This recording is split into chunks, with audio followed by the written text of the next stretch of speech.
This is Detroit Unspun TV from the friendly confines of Vier Detroit Cafe. I'm Dave Lingholm, your host. There's been lots of attention on the health of Detroit's big three automakers, which has the gang at the Motley Fool wondering if Ford's momentum is returning. And a recent report from the Center for Automotive Research has the Free Press's Tom Walsh thinking that Detroit's auto story is just as surreal as Alice in Wonderland's adventures. Also this week, a Detroit venture capital firm displayed a well-developed sense of humor. TechCrunch reports that Ludlow Ventures did a hip-hop style video as a response to a pitch they received from a San Francisco company. A new book about Detroit called Detroit, 138 Square Miles, will be hitting stores soon, which has the New York Observer wondering just how much ruin porn can we really take. According to the Jewish Telegraphic Agency, putting people into buildings instead of taking pictures of buildings is the focus of a new incentive program for young Jews to start calling the Motor City home. And those new residents will soon be able to use a new app for their smartphones to check in on their service from DTE Energy, says TMC Net. And the most compelling question of the week, in my humble opinion, comes from the Daily Swarm when they ask who really needs Simon Cowell. They write that Aretha Franklin is calling for performers to submit DVDs for a shot to be mentored by the Queen of Soul. And finally, a word of thanks to The Guardian UK for noticing that yes, indeed, there are a ton of great places to eat in metropolitan Detroit. Our first story of the week for this edition of Detroit Unspun TV is focusing on a business that is working to be just a cut above the rest. Today we are at Lady Jane's Haircuts for Men. This successful business started right here in Troy, Michigan. It's doing so well that it's now nationwide with 40 stores, and they're opening up a new store every 18 to 20 days. We're here with owner Chad Johnson to talk about how and why his business is doing so well. Chad, thank you for having us today. Glad to have you here today. How are you? Doing well, thanks. Nice to meet you first time. I know, thank you so much. Glad to have you. So tell us, why do you think your business and this hair cuttery is doing better than some of the others, and why you're able to expand so much? Well, I think it would come with a great team. You know, when I started the company here in Michigan, you know, I started off with one person that still works for me, Jenny Golas. And basically, we went from one store in Michigan to 2 to 3 to 4. I think media has a lot to do with it. Obviously, when I signed the Lions, I signed the Tigers, media outlets, Clear Channel, CBS Radio. I've been a media background, so I would believe a lot of the media has a lot to do with it. So you say the Lions and all these sports teams, you're actually the official hair cutter for the Lions, right? What does that mean? What does that entail? Well, it entails, you know, it's our 7th year with the Lions. We do the halftime show there with a huge promotion. We put somebody on the field trying to catch 3 balls, give the whole stadium free haircuts. It's given us a brand recognition, credibility, and I grew up a Lions fan even though I'm from Boston, so it was kind of a lifelong dream of mine that came true, really. Oh, that's great. From Boston and loves the Lions, we gotta love that. Right. Okay, so I saw that your website was really engaging and multidimensional. Can you tell us how you get your customers kind of involved with social media and your website and how that kind of helps you? Well, you know, I think it comes down to, I always go back to the media, because no matter what you're doing, I don't think if you're not heard out in your car or on the TV that you could have the best product in the world, but if people don't hear about it, it doesn't really matter. So we take our radio, our TV, promoting Twitter, Facebook, website, and then all of it together really has created what we've been able to do now. I won't say one particular thing, but all of them together has made it wicked awesome. Yeah, wicked awesome. All right, so it seems to me like this is more than just your typical barber experience. It seems like there's a lot more to this. Can you just tell me what a new customer could experience when they come into Lady Jane's? Well, when you first come in, I mean, the first thing you're going to see is just sports memorabilia, TV, a lot of the things guys like, which is pretty much just here for them to have. But it really comes down to the stylists we hired, how we train them, how much they like the job, how good they are to the clients, how, you know, when you usually go to a haircut. When I was growing up, you go to a haircut, and next time you go back, the person's not there. And next time you go back there, it really came down when I put in LJ and Love, a company I talked about earlier. It was, Yes, I think that I can be successful and do this all over the country, but I don't think I can do it if I can't get the stylist to make a great living and make good money and to grow with the company. So the first thing I was able to do was be able to recruit and get the best stylist in the country, I believe, because they can make so much more here than they can anywhere else. Yeah, and it seems just like a cool laid-back experience. As a woman, I go to salon and get pampered. For a guy, they get to watch some ESPN on the TV here, have a great experience. So it's no wonder to me that you're doing so well. Anyways, if you've not yet gotten your hair cut at Lady Jane's, first of all, you're supporting a Michigan-based business. You're going to have some of the best salon available to you, some of the best hair cutters. Back to you, Dave. We're joined today by the owner of Simply Suzanne, Suzanne Vier, and you've got this unique granola company that I've been sniffing the bags a little bit already. It's making me really hungry, so I'm probably going to try some while we're chatting today. But tell me, what you've been in business now for a couple years. What made you decide to come back to Detroit and start this company? Well, I'm originally from Detroit. I was born here in downtown Detroit and lived here until I was about 7. And after college, I moved to New York, where I lived for 16 years, and decided to move back. I wanted to start, obviously, my granola company, and I wanted it to be based here in Detroit. So decided to move back, and 2.5 years later, I'm sitting with you. So what made it important to be back in Detroit for you? Well, a couple of different reasons. I was actually just chatting with some folks right before coming on the segment, and we were basically talking about why coming back. Well, for me, it was kind of a personal as well as professional reason, but more so personal. I'm originally from here. My family's here. My parents actually met in Clark Park. Really? Yeah, they did. Very different back then. Yes. As of now, it's a beautiful park. And, really for me, I really didn't realize all the changes that were happening in Detroit, good and bad. And so when I did realize it, I really wanted to kind of come back, give back, and be closer to family. Well, and you've come back with a pretty big splash. I mean, you're co-organizer of the Tashmo Beer Garden. You've got the granola company. How has business been going for you with the granola company? Really great. It's something that's new and exciting every day. I wouldn't necessarily say it's a big splash, but it's been a lot of hard work. Definitely, every day is different. There's definitely been challenges. Starting a new business, I mean, it's not as sexy as people think. It's a lot of hard work, and you wear a lot of hats, and you have to be very comfortable doing that. So, just every day it's something new, and I'm looking forward to what tomorrow brings. So what have you learned as an entrepreneur? Sorry, I was grabbing for the dark chocolate. I could tell, I know. That one looks good. Yeah, you should try it. It's actually our newest flavor.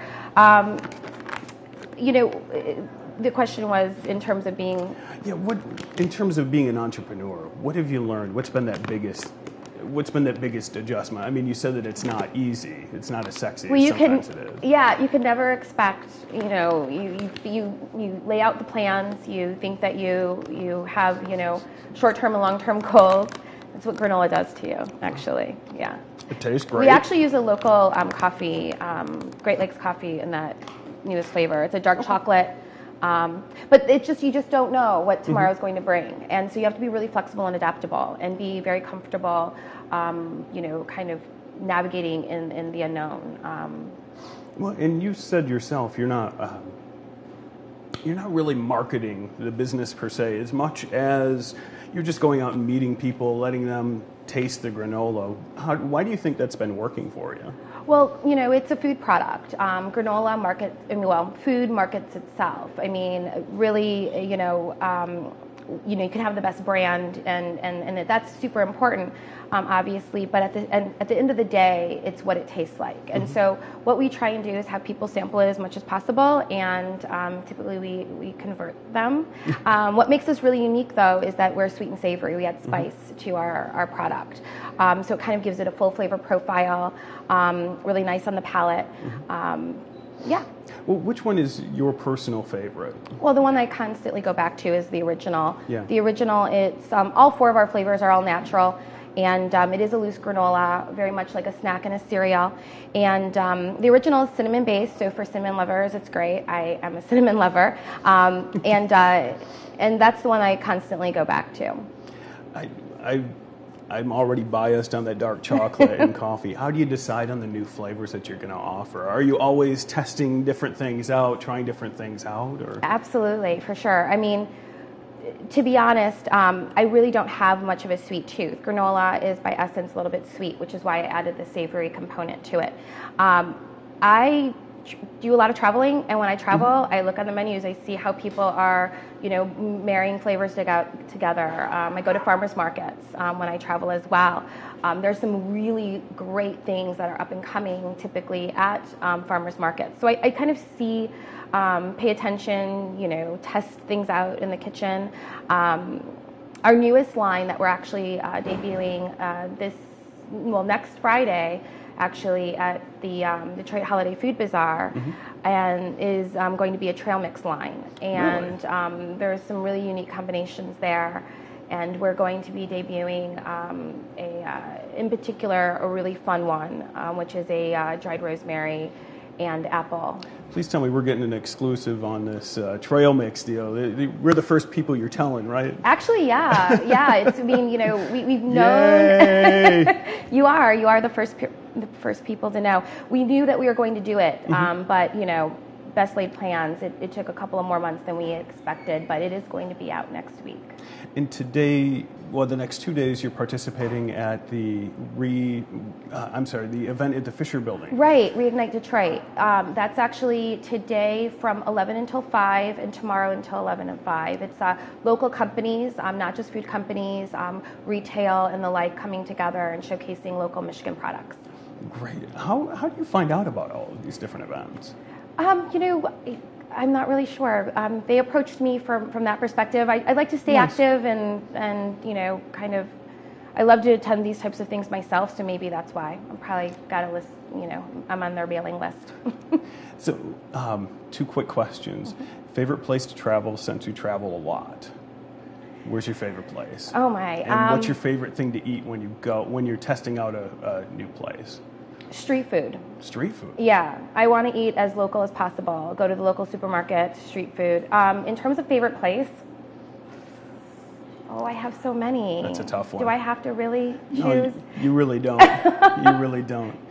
So, thank you very much, Suzanne, for joining us today. We'll share this with everybody here at U Detroit, because that's, except for the dark chocolate and you're going to covet that one? That one's Dave's. Nobody's getting their hands on this one. So thank you very much. Thank you. It's now time for People of Detroit, which this week was produced again by our own Ashley Hennon.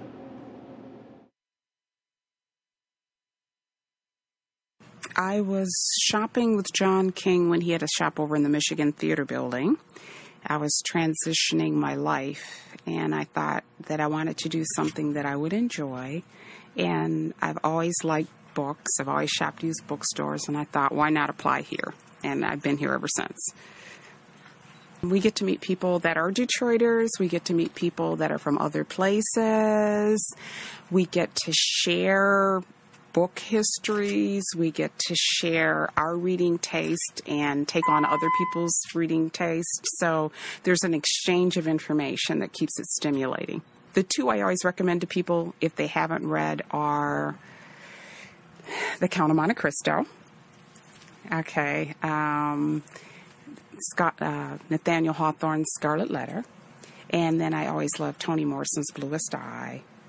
And Giovanni's Room is my other one, the James Baldwin romance novel. I call that his romance novel. So those are my favorites.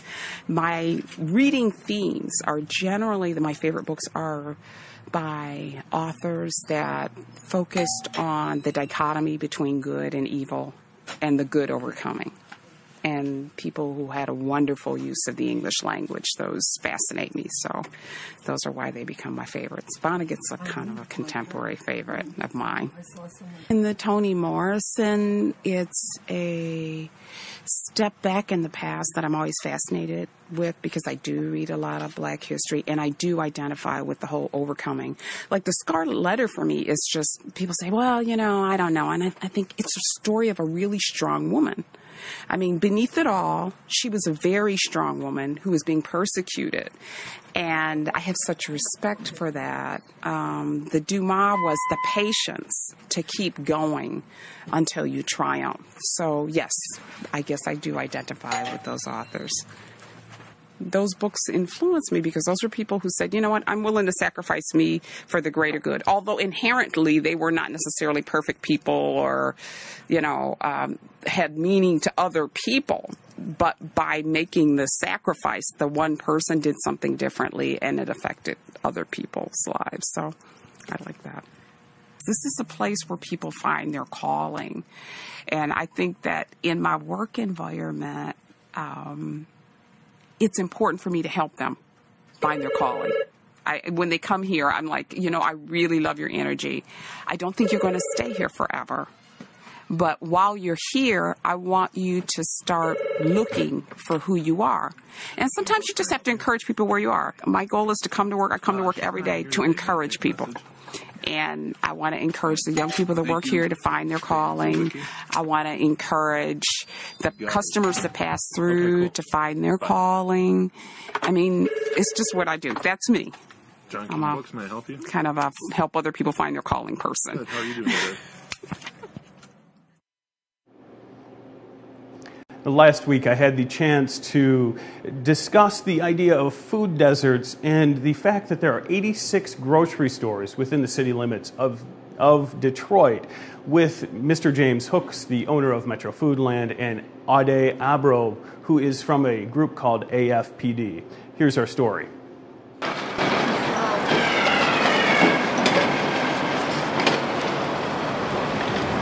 So we're inside the Metro Foodland in Rosedale Park, the Rosedale Park neighborhood of Detroit, here with Mr. James Hooks, the owner of Metro Foodland, and also Ade from the AFPD, if I got that correctly. Yes, that's right. So tell me today, you've got two big announcements. One was the announcement of your turkey drive, 31 years. The last 31 years you've been giving away turkeys. Tell me, Ade, why is that important? Why is that an initiative that you've got in the first place, and why is it important? Sure. Well, our organization started in 1910, over 101 years old, and we started in Detroit. So even though we have members, thousands of members throughout the state, our heart and our pulse is still the city of Detroit. So as you mentioned before, 31 years ago, our association put together their first turkey drive with Mother Waddles. At that time, we gave out 25 turkeys. 31 years later now, we're giving out 5,100 turkeys. Biggest turkey drive to our knowledge in the state of Michigan. And it's independence coming together to really show people the power of independence, that they exist all over the place. And yes, even in Detroit, even though some people might say there's nowhere to shop, we would like to prove them wrong. Well, and the other thing that you talked about today was the creation of a map that AFPD did to show that there are, 86 full-service grocery stores in the city of Detroit. Right. Mr. Hooks, why is that important? Why is that type of announcement important for your store in particular? Well, recently, over the last few years, we've been hearing the term food desert, and really it's all of the independent operators, retail grocery stores operators, we take offense to that.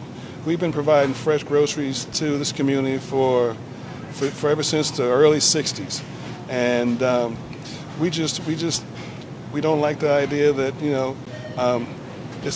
if you're not a chain store, you're not a legitimate grocery provider for the community. And I'm sure you've walked around this store. I mean, it's no desert. No. And many other operators run great stores, and we've been doing this for a long time. And we want to be appreciated by the people who claim that Detroit's a food desert. And one of the arguments that I have heard around the food desert idea is okay, maybe there are a lot of grocery stores in the city, but they're not really serving what the community wants, or they're really not serving what the community needs. What do you say to that type of, or what kind of response do you have to that type of, I guess, vitriol about the city or about the stores? Well, you know, the first thing, and one of the reasons actually we decided to put the map together, also I want to add, is being new from Southern California, and if you just read the regular mainstream media, you would think that, you know, there's nothing happening in Detroit. So when I first came here and I took a drive around with some people and they showed me, you know, all the different stores and everything, I said, wow, look at this. But we kept on hearing about the lack of access to fresh fruits and vegetables, the lack of access to perishables. And so finally we said, you know what, the state hasn't put this together, the city has not put it together, the Department of Ag hasn't put it together, let's put together a map. In terms of the types of stores that are on there, I want to remind everybody that, you know, the Farmer Jacks, when they were in the city and they left, their buildings aren't empty today. Independents came in and reinvested in the city when the chains ran out. And these other folks, when the Super K experiment happened and some of the other stores left, like Kroger. You know, Jim started, long ago. You know, he's a young guy, but he started long ago as a bagger at a Kroger, exactly. and ended up buying a Kroger. Mm-hmm. So, I mean, when these people left town, there were people that cared enough about the city and the people to actually reinvest and stay. And so that's why it really is a slap in the face a lot of times when people talk about food desert or access. Believe it or not, you may hear the headlines about maybe a Meijer coming in or a Whole Foods or whatever, but every time a new supermarket opens up in Detroit, and we've had 3 or 4 of them the last year or so, you don't hear it. You know, when Jim gives credit to a customer because they're short on a bill or they're in between checks, but he knows the family's been here for a long time and they need to eat, he doesn't do it just to say, hey, look what I'm doing for the community. He does it because he cares. Now, Mr. Hooks, finally, just what do you have planned next for your market? I mean, you've been in the community now for 27 years. What's next for you here? Well, right now we're in the middle of our, we created a rewards program, and we reward our customers for eating healthy items, buying healthy, eating healthy. When most customers first sign up, and when they look to see how much they've received on the bottom of their bill, if they haven't received anything, we notice that they say, oh, wow, I guess I didn't buy anything healthy, which is what we want. We want to be an awareness so they can start paying attention to what they eat, because there's definitely a need for that kind of marketing, and we're just trying to do what we can for our customers. In case you haven't noticed the last few weeks, Huffington Post has opened up a Detroit outlet, and we're joined today by the editor of Huffington Post Detroit, Simone Landon. And first of all, you're a native Detroiter, went to Brown for school, spent some time in New York, and decided to come back home. What made you want to come back to Detroit? Well, I think that Detroit is probably the most interesting place to be a journalist, maybe in the whole world. I think that we've got so many things going on here, and so much that has, escaped the national media's attention, certainly. There's definitely been more focus on Detroit in recent years. Time magazine had their Detroit house, and the New York Times seems to run a trend piece about once a month. But I think that it was time to get a real sustained look at the city from a national perspective, and also, we are a local news site, and we hope to be bringing local news to folks in Detroit and in the metro area, and I guess all of Southeast Michigan. But we also want to be able to present Detroit on the national platform to a national audience. When it seems like you got started with a pretty big splash. I mean, the This is Detroit piece from Toby Barlow, and then the rabbis follow up, and it was on the Craig Foley show yesterday. I mean, were you expecting that kind of attention right out of the gate? Well, I did know that Detroiters are certainly opinionated, and I expected that we'd have, we have a really great lineup of people blogging for us, from people who run nonprofits to, Representative John Conyers. We just have a really wide range of folks who are excited to contribute and add their voices to the news topics of the day, and that's what the Huffington Post is all about. That's the platform that we are bringing to the city. And so I definitely knew that people would have things to say, and I'm glad that they're saying them to each other now, that that they were able to go on WDT and get the conversation moving forward further. We have a response up today from some other people who are responding to Rabbi Miller's response to Toby Barlow. So things are really, the conversation keeps on rolling, and that's exactly what we were looking for. Well, outside of that particular conversation, though, you've also had a lot of other pieces, obviously, that have been on already. How has the reception been to the rest of the lineup that you've been presenting?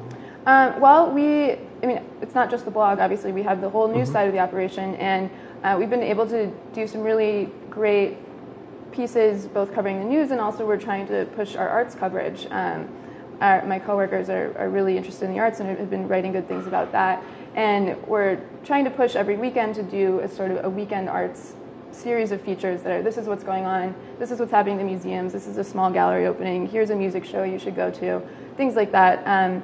So we opened with the Rembrandt show at the DIA and with the Cranbrook reopening a couple weeks ago, and this weekend coming up I can say we're going to have a feature on Noel Night, and which obviously is a big thing. I think you have to. If you're a media outlet right now, you have to talk about Noel Night. But also right now, today actually, we have a big story up on the Arab American Film Festival, which is happening in Dearborn this weekend, and is something that doesn't happen anywhere else in the country. And they're bringing really great cinema from the Middle East and from Arab American filmmakers to the Arab American National Museum, and that's the kind of thing that we want to get out there and promote and do a review of, basically. Well, Simone, one of the things that you said earlier was this is probably the most interesting place for a journalist to be anywhere in the world. Why do you say that? It's just so complicated, and there's like I said, there's so much to uncover. I think that, and even difficult things like the Free Press has been involved in a lawsuit with the mayor and with the city government over not releasing records, and there's all kinds of investigative work to be done. There's all kinds of things that need to be covered that are not looked at, and that I think we need as much media as possible. We're not trying to be necessarily competitors. We see other media outlets here as partners, but I think that Detroit needs more media rather than less media to really get all the stories told. How has that partnership model been working so far? Did it take a little time to get people to buy into that idea of partnering with you, or how did that work? People are pretty excited. Right now we're working with WDT and with the Metro Times and with Model D. We're all really excited to be our partners, and we're pushing the great journalism that they're doing. CBS Detroit has also reached out to us to do partnerships, and we want to bring all kinds of perspectives to the table. And so when you go to the Huffington Post Detroit, you'll see news headlines, and you'll see our take on the news headlines, and you'll also be able to it's sort of supposed to be a one-stop shop for you to get all your news and feature and everything about Detroit. Great. Well, and I look forward. I know that we've got a couple blog posts that are going to be going up soon, so definitely looking forward to taking part in that as well. What's been the most surprising thing so far for you coming back? Surprising thing? Oh, it's so cold. It's so cold in Detroit. I know everybody knows that already, and I knew that already, but I just wasn't quite prepared for it yet. So a small weather thing, but no problem. Yeah. Well, thanks for joining us today, Simone. I really appreciate you coming out. And HuffingtonPost.com/Detroit. Great, thank you. We're now going to, well, obviously, we know that there's a ton of things happening downtown every week. We bring you the Dig Downtown 5. In addition to all of those things, even here at Harmony Park, right behind us, there's the Jazz Fest kicking off from Arts League of Michigan. So here it is, this week's Dig Downtown 5.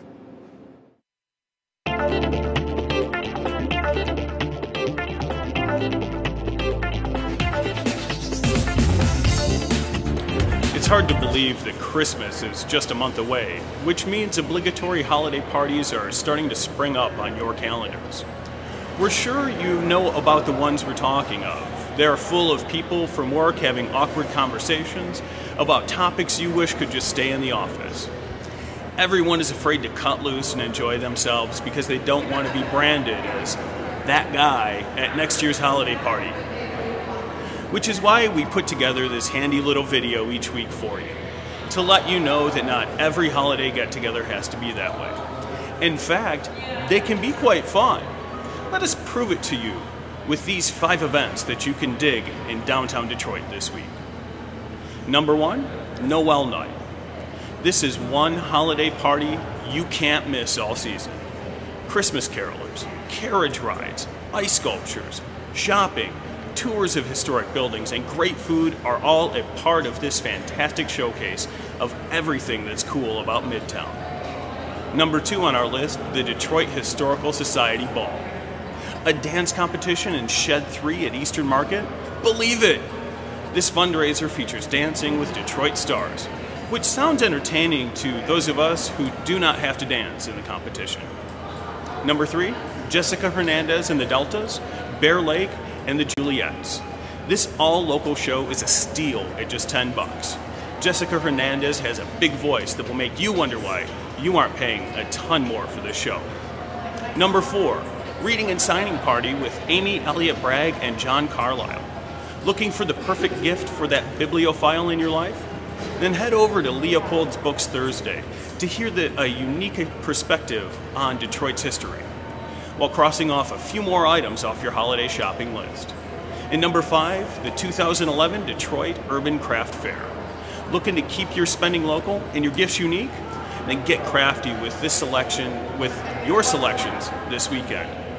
And from this week's In Case You Missed It files, Thanksgiving Day is always a big day for downtown Detroit. And while it seemed like America's Thanksgiving Day parade drew a few more people downtown than usual, we know that a few of you were busy putting your turkey in the oven. So we invite you to check out our photos from Kenny, Karpov, the wrecked train Corbin to see what you might have missed. From inside the Kresge Court at the Detroit Institute of Arts, that's this week's Dig Downtown 5. Well, hey, thanks for joining us this week for this edition of Detroit Unspun TV. There are a lot of people to thank who help make this happen every week, from Marge Sorge, our guru of everything, for giving me the sweet threads, to Andy Davis, happy birthday, my man, working the soundboard back there, Suzanne Vier from Simply Suzanne, Simone Landon from the Huffington Post, thanks for joining us, and buena suerte, Detroit.